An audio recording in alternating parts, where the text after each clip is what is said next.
Today, we confront one of the gravest moral failures in British history.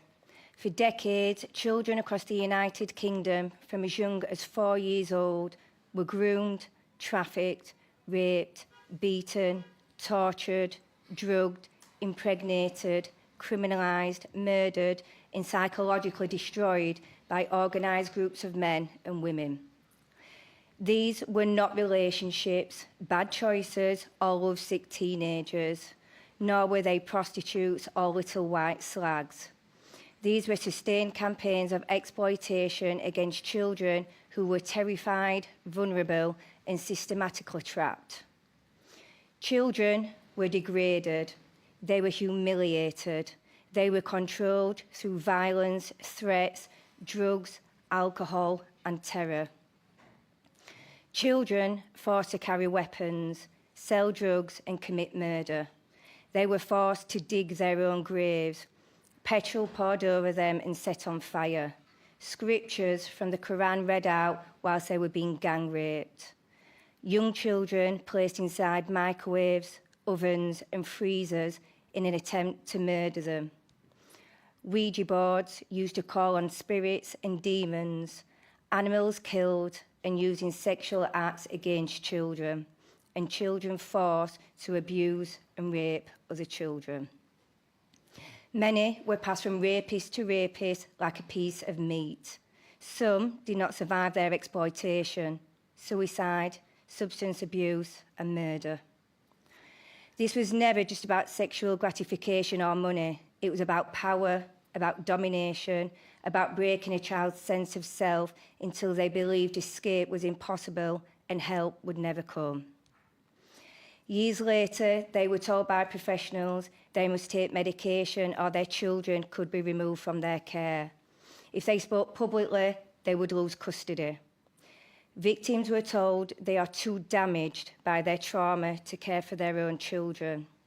They were then removed and placed into the care system and trafficked. Rapists have been invited into the lives of the victims' children. Children born from their crimes were forced into contact and custody with the men that raped their mothers by social workers and the family courts. The professionals who should have protected them did not and still aren't. This inquiry is exposing something equally horrifying: the scale of institutional failure. Warning signs were there, reports were made, patterns emerged, DNA ignored, and evidence destroyed. Yet again and again, professionals dismissed victims as troubled, promiscuous, or consenting. Children in care were written off, raped by staff, and sold onto gangs. Children from troubled homes were judged and blamed instead of safeguarded. Parents were threatened with fines and arrest if they continued to try and safeguard their children. Files were closed. Opportunities to intervene were missed or avoided. Police officers abused and raped the children and handed them back to the men that raped them, while social workers looked the other way, which allowed the predators to thrive. Whistleblowers were targeted, threatened, and silenced. And yes, politics played a role.